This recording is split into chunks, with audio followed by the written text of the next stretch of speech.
Bienvenidos a Metabolismo TV, tu fuente de información correcta sobre el metabolismo y la salud. Los refrescos de dieta son peligrosos.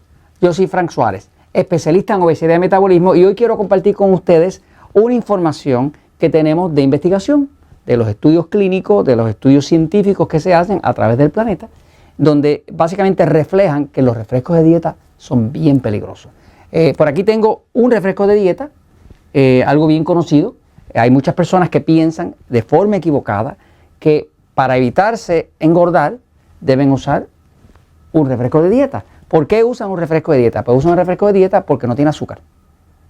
Usan un refresco de dieta porque no tiene calorías. Pero la realidad es que ya hay estudios que demuestran que los refrescos de dieta son muy peligrosos. Voy a ir un momentito a la pizarra para explicárselo. Fíjense. Acá, cuando una persona consume un refresco de dieta, pues está tratando de evitar el azúcar, está tratando de evitar las calorías. Eso es lo que quiere evitar. Por lo tanto, dice, refresco de dieta, diet soda, soda de dieta, lo voy a buscar de dieta, ¿no? Y la persona piensa de forma equivocada que al tomarse un refresco de dieta, ahora no tiene este daño. Pero ¿qué pasa?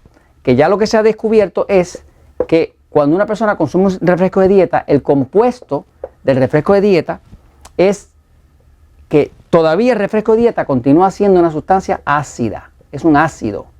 Los refrescos de dieta, todos los refrescos contienen ácido fosfórico.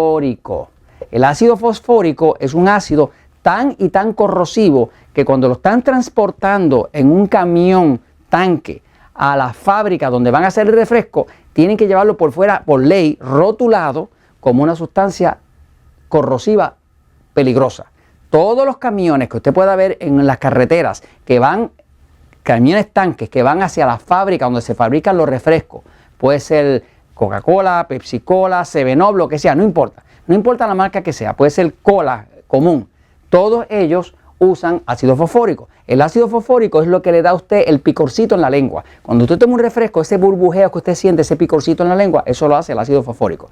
El ácido fosfórico es un ácido. De hecho, si usted toma el ácido fosfórico y le echa un clavo dentro, le echa un tornillo de acero, en cuestión de 2 semanas se lo hace polvo. Si usted le echa un hueso de pollo, que es calcio, igual que el hueso suyo, en 1 semana se lo hace polvo. Y eso mismo le pasa a los huesos de una persona que está tomando refrescos, aunque sean de dieta. Ahora, el refresco de dieta tiene otro problema más, que usan un endulzador muy dañino. El endulzador más común que se usa en los refrescos de dieta es el aspartame.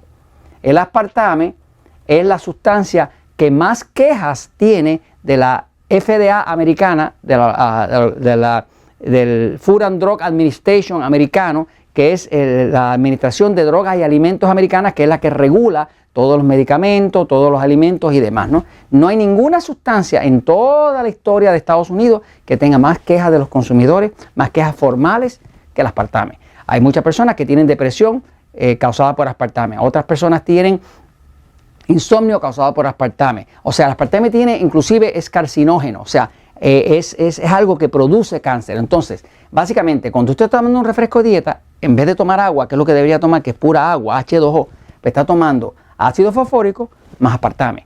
Eso ya se ha demostrado que produce daño. Fíjense, hay un estudio que lo pueden ustedes, aquellos que ustedes que leen inglés, que entienden el inglés, pueden buscar el estudio. En español sería, dice Diet Soda Intake and Risk of Incident Metabolic Syndrome and Type 2 Diabetes. Este estudio, que querría decir el consumo de refrescos de dieta y el riesgo de la incidencia del síndrome metabólico y diabetes tipo 2. Este estudio lo hizo el doctor Nettleton y otro grupo, pero este fue el que lo dirigió en el año 2009. Este estudio demostró, sin lugar a dudas, un estudio bastante grande, demostró que el 67%, que tomar refrescos de dieta aumenta 67% el riesgo de diabetes. O sea que aumenta, las personas que toman refrescos de dieta, X años después, 67% más de ellos tenían diabetes por tomar refresco de dieta. ¿Que se lo tomaban para qué? Para no engordar y para no afectar la diabetes, o para no tener diabetes, y por eso mismo lo tenían. Ahora, también demostró que los que tomaban refrescos de dieta versus los que no tomaban ningún refresco, tenían 36% más el síndrome metabólico. ¿Qué es el síndrome metabólico? El síndrome metabólico está compuesto de que uno tiene triglicéridos altos, colesterol alto, alta presión y resistencia a la insulina. Cuando usted junta esas 4 cosas, usted tiene síndrome metabólica, que es el inicio de la obesidad y es el inicio de la diabetes. Ahora, básicamente, ahí lo tiene. Definitivamente, tomar refresco de dieta hace daño. Está comprobado. Así que si se va a tomar su refresco de dieta, tómeselo a su propio riesgo. Yo le recomiendo que mejor tome agua. Agua, purita agua. Esa sí que le va a ayudar. Y esto se lo recomiendo porque la verdad siempre triunfa.